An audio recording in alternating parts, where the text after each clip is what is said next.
ಸಮಸ್ತ ಕರ್ನಾಟಕ ರಾಜ್ಯದ ಪರಿಶಿಷ್ಟ ಜಾತಿಯ ಬಂಧುಗಳಲ್ಲಿ ಕರ್ನಾಟಕ ದಲಿತ ಸಂಘರ್ಷ ಸಮಿತಿ ಅಂಬೇಡ್ಕರ್ ವಾದ ರಾಜ್ಯ ಪ್ರಧಾನ ಸಂಚಾಲಕನಾದಂಥ ನಾನು ಮಾವಳ್ಳಿ ಶಂಕರ್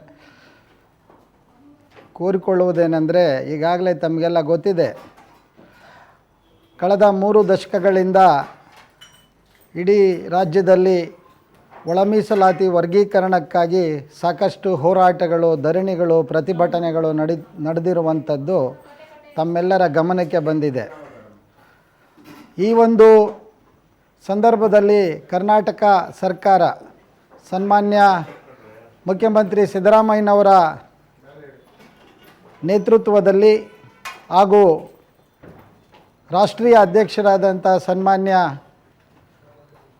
ಮಲ್ಲಿಕಾರ್ಜುನ್ ಖರ್ಗೆಜಿಯವರ ಆಶಯದಂತೆ ಮತ್ತು ನಮ್ಮ ಸಮುದಾಯಗಳ ಮುಖಂಡರುಗಳಾದಂಥ ಸಚಿವರುಗಳಾದಂಥ ಜಿ ಪರಮೇಶ್ವರ್ ಅವರು, ಮಹದೇವಪ್ಪನವರು ಮತ್ತು ಪ್ರಿಯಾಂಕಾ ಖರ್ಗೆ ಅವರು ಹಾಗೂ ಆರ್ ಬಿ ತಿಮ್ಮಾಪುರ್ ಅವರು, ಕೆ ಎಚ್ ಮುನಿಯಪ್ಪನವರ, ಶಿವರಾಜ್ ತಂಗಡಿಗೆಯವರು, ಈ ಎಲ್ಲ ಸಮುದಾಯಗಳ ಸಚಿವರುಗಳು ಮತ್ತು ಅನೇಕರ ಒತ್ತಾಸೆಯ ಮೇರೆಗೆ ಈಗ ಕರ್ನಾಟಕ ಸರ್ಕಾರ ಸುಪ್ರೀಂ ಕೋರ್ಟಿನ ಆದೇಶದಂತೆ ಒಳ ಮೀಸಲಾತಿಯ ವರ್ಗೀಕರಣಕ್ಕಾಗಿ ಸನ್ಮಾನ್ಯ ಗೌರವಾನ್ವಿತ ನ್ಯಾಯಮೂರ್ತಿಗಳಾದಂಥ ನಾಗಮೋಹನ್ ದಾಸ್ರವರ ನೇತೃತ್ವದಲ್ಲಿ ಆಯೋಗವೊಂದನ್ನು ರಚಿಸಿರುವುದು ತಮ್ಮೆಲ್ಲರಿಗೂ ಗೊತ್ತಿದೆ. ಈಗ ಆಯೋಗ ಇದೇ ತಿಂಗಳ 5ನೇ ತಾರೀಕಿನಿಂದ ಒಳ ಮೀಸಲಾತಿ ವರ್ಗೀಕರಣಕ್ಕಾಗಿ ಜಾತಿ ಸಮೀಕ್ಷೆಯನ್ನು ಮಾಡುವ ನಿರ್ಧಾರವನ್ನು ತೆಗೆದುಕೊಂಡಿದೆ.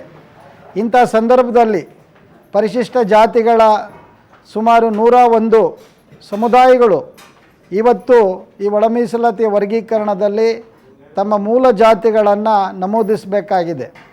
ದಯವಿಟ್ಟು ತಾವೆಲ್ಲರೂ ಕೂಡ AD ಅಂದರೆ ಆದಿ ಕರ್ನಾಟಕ, ಆದಿ ದ್ರಾವಿಡ ಮತ್ತು ಆದಿ ಆಂಧ್ರ, ಈ 3 ಸಮುದಾಯಗಳು ಏನಿದ್ದಾವೆ, ಈ ಸಮುದಾಯಗಳ ಮೂಲ ಜಾತಿಗಳು ವಲಯ, ಮಾದಿಗ ಮತ್ತು ಇನ್ನಿತರ ಅನೇಕ ಸಮುದಾಯಗಳು ಸಂಬಂಧಿತ, ಈಗ ವಲಯ ಸಂಬಂಧಿತ ಜಾತಿಗಳಾದಂತಹ ಪರೆಯ, ವಲಯ, ಛಲವಾದಿ, ಬಲಗೈ, ಈ ಸಂಬಂಧಿತ ಜಾತಿಗಳು ಮತ್ತು ಮಾದಿಗ ಸಂಬಂಧಿತ ಜಾತಿಗಳೇನಿದ್ದಾವೆ ಮತ್ತು ಇನ್ನುಳಿದಂತಹ ಲಂಬಾಣಿ, ಲಂಬಡ, ರಾಠೋಡ್ ಹಾಗೂ ಚೌಹಾಣ್, ಈ ಒಂದು ಜಾತಿಗಳು ಏನು ಬರ್ತವೆ ಪರಿಶಿಷ್ಟ ಜಾತಿಗಳಲ್ಲಿ ಇವು, ಹಾಗೂ ಒಡ್ಡ, ಬೋವಿ, ಕೊರಮ, ಕೊರಚ, ಈ ಎಲ್ಲರೂ ಕೂಡ ತಮ್ಮ ತಮ್ಮ ಮೂಲ ಜಾತಿಗಳನ್ನು ಅಲ್ಲಿ ನಮೂದಿಸಬೇಕಾಗಿರುತ್ತೆ.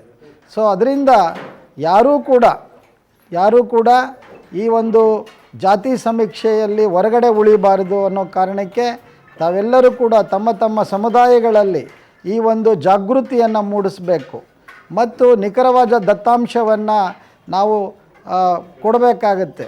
ಯಾಕಂದರೆ ಸರ್ಕಾರ ಮುಂದೆ ಕೈಗೊಳ್ಳುವಂತಹ ಮೀಸಲಾತಿ ವರ್ಗೀಕರಣ, ಆ ವರ್ಗೀಕರಣ ಅವರ ಸಾಮಾಜಿಕ ಮತ್ತು ಶೈಕ್ಷಣಿಕ ಹಾಗೂ ಔದ್ಯೋಗಿಕ ಮತ್ತು ಅವರ ರಾಜಕೀಯ ಸ್ಥಾನಮಾನಗಳನ್ನು ನಿಖರವಾಗಿ ಅವರಿಗೆ ಹಕ್ಕು ಮತ್ತು ಅಧಿಕಾರಗಳನ್ನು ಕೊಡೋದಕ್ಕೆ ಈ ದತ್ತಾಂಶ ಅತ್ಯಂತ ಪ್ರಮುಖವಾದಂತಹ ಒಂದು ಅಸ್ತ್ರವಾಗಲಿದೆ. ಸೊ ಆ ಹಿನ್ನೆಲೆಯಲ್ಲಿ ನಾನು ನಮ್ಮ ಎಲ್ಲ ಸಮುದಾಯದ ನಾಯಕರುಗಳಲ್ಲಿ ಮತ್ತು ನಮ್ಮ ಸಮುದಾಯದ ಬಂಧುಗಳಲ್ಲಿ ನಾನು ಮನವಿ ಮಾಡಿಕೊಳ್ಳೋದು, ಯಾರೂ ಕೂಡ ಈ ಒಂದು ಸಮೀಕ್ಷೆಯಿಂದ ಹೊರಗುಳಿಬಾರದು. ಒಂದು ವೇಳೆ ಆ ರೀತಿಯ ಆದ ಪಕ್ಷದಲ್ಲಿ ಅದು ಆ ಸಮುದಾಯಗಳಿಗಾಗುವಂಥ ಘೋರ ಅನ್ಯಾಯವಾಗುತ್ತೆ. ಹೀಗಾಗಿ ತಾವೆಲ್ಲರೂ ಕೂಡ ತಮ್ಮ ತಮ್ಮ ಮೂಲ ಜಾತಿಗಳನ್ನು, ವಿಶೇಷವಾಗಿ ವಲಯ, ಪರೆಯ, ಮಾಲ, ಛಲವಾದಿ, ಈ ಸಮುದಾಯಗಳು ನಿಖರವಾಗಿ ತಮ್ಮ ಒಂದು ಉಪಜಾತಿಗಳನ್ನು ಕಡ್ಡಾಯವಾಗಿ ನಮೂದಿಸಲೇಬೇಕು.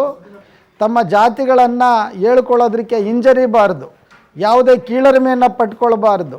ತಮ್ಮ ಮೂಲ ಜಾತಿಗಳನ್ನು ಹೇಳಿಕೊಳ್ಳುವ ಮೂಲಕ ಬಾಬಾ ಸಾಹೇಬರು ಕೊಟ್ಟಿರುವಂಥ ಸಂವಿಧಾನದ ಹಕ್ಕುಗಳನ್ನು ಪಡ್ಕೊಳ್ಳೋದಕ್ಕೆ ನಾವೆಲ್ಲರೂ ಕೂಡ ಇದರಲ್ಲಿ ಭಾಗವಹಿಸಬೇಕು.